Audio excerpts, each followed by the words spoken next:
You're watching ABC 13, Houston's news leader. Live with Dave Ward, Shara Pryor, Marvin Zindler, Ed Brandon, and Bob Allen. This is 13 Eyewitness News, Houston's news leader. Well, road trips, a normal occurrence in the sports world. But being the visiting team halfway around the world is a bit unusual. But here's Bob Allen to explain. Bob? All right, Mel, you know, with the ongoing battle against terrorism, we're aware more than ever of what our military is up against every day. Sometimes it's hard to feel like we're doing our part. Well, the Sugar Land Sharks, coached by former Rocket Robert Reed, recently did theirs. Bob Slovak has more on their trip to the Middle East.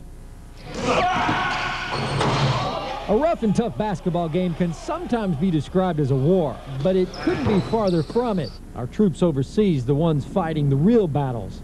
Charles Johnson, owner of the Sugar Land Sharks, decided his team would try and do their part. It was probably one of the most heartwarming things that I've ever done in my life. Johnson, an Army Reserve major, made arrangements through the Armed Forces Entertainment Network for the Sharks to tour Saudi Arabia, Bahrain, and Kuwait.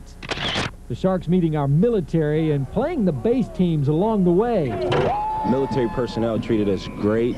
The players were very enthusiastic about having other Americans come over there and kind of bring some home to them. It was a blast. I mean, there's nothing like it. I mean, the sights, the people are real friendly.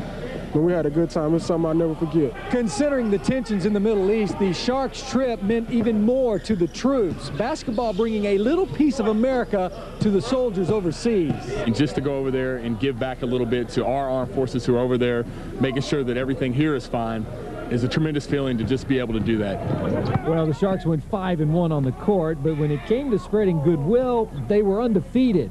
Basketball in the Middle East, nothing like anything here in Houston. One night it rained sand, believe it or not. It rained actual sand. Each player, coach, and the owner receiving an American flag, one that has flown in missions over Iraq. A military thank you for a job well done.